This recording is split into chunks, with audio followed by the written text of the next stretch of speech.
Esselamu Aleyküm bizi izleyenler ve hürmetli hemkarlarım.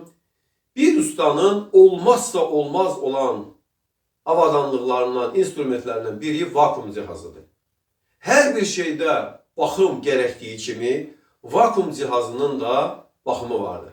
Ve bu da onun yağının vaxtlı-vaxtında dəyişilməsidir. Yağ değiştirilmezse ne olur? Elbette ki vakumun indirdiği, yani soğurduğu havanın miqdarı azalacaq ve nihayette onun yarattığı vakum məqbul olmayacaq.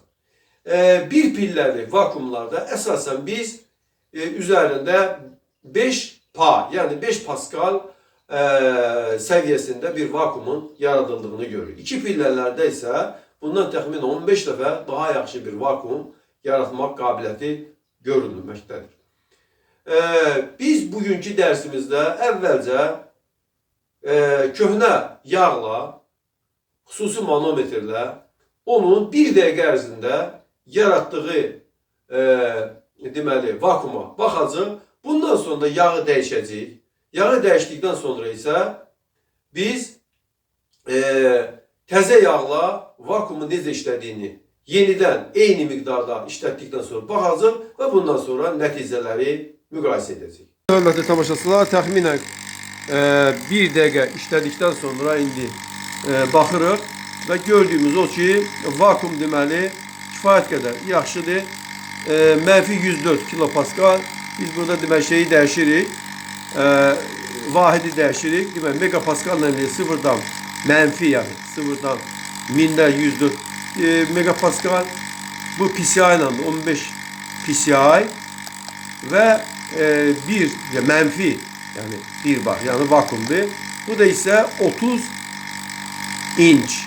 Yani biz bilirik ki bizim deməli manometrlərimizdə adətən axırına 30 inç yazır. İndi baxaq görək yağı dəyişdikdən sonra necə olacaq.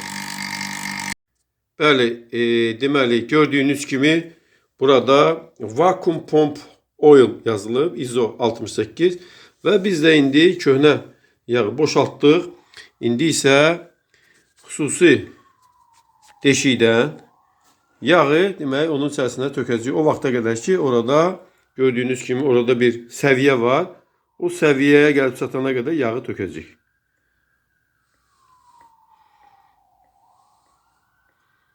Burada demək yarım kilogram, yarım litr daha doğrusu yağ var. İndi baxaq görək necə olacaq. Vakumumuz bir qədər köhnədir. Təxminən 19 ildir bu vakumu işlədirik.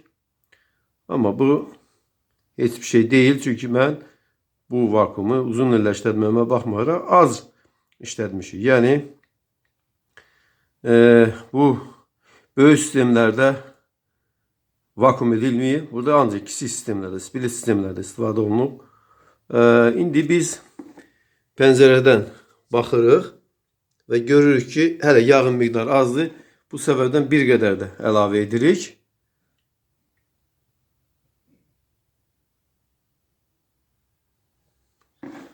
Bəli, göründüyü kimi vakumun yağı əlavə edildi. İndi isə onu bir daha yox. Bəli, göründüyü kimi yağ dəyişildi. Yağın səviyyəsi orada görkənir. Bu da deməli işə salındıqdan sonradır. Yəni də demək olar ki, eyni şeydir.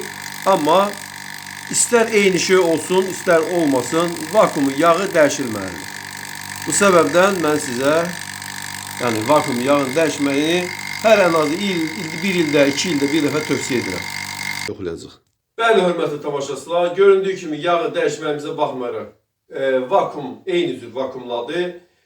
Bu da o deməkdir ki, yəni ki, bizim vakumumuzda heç bir problem yoxdur. Çünki biz onu heç bir vaxt yağsız işlətməmişik. Amma istənilən halda vakum cihazının yağı mütləq dəyişilməlidir. Və bunun üçün xüsusi vakum yağları mövcuddur. Bizi axıra qədər izlədiyinizə görə biz sizə təşəkkürümüzü bildiririk. Mən Yusuf müəllim, kondisionerlərin təmiri kitabının müəllifi. Bu kitabı əldə etmək istəyənlər bizə müraciət etsinlər. Biz də inşallah kitabı sizə PDF formatında göndərəcəyik. Esselamu Aleyküm və rəhmətullahi və bərəkatuhu.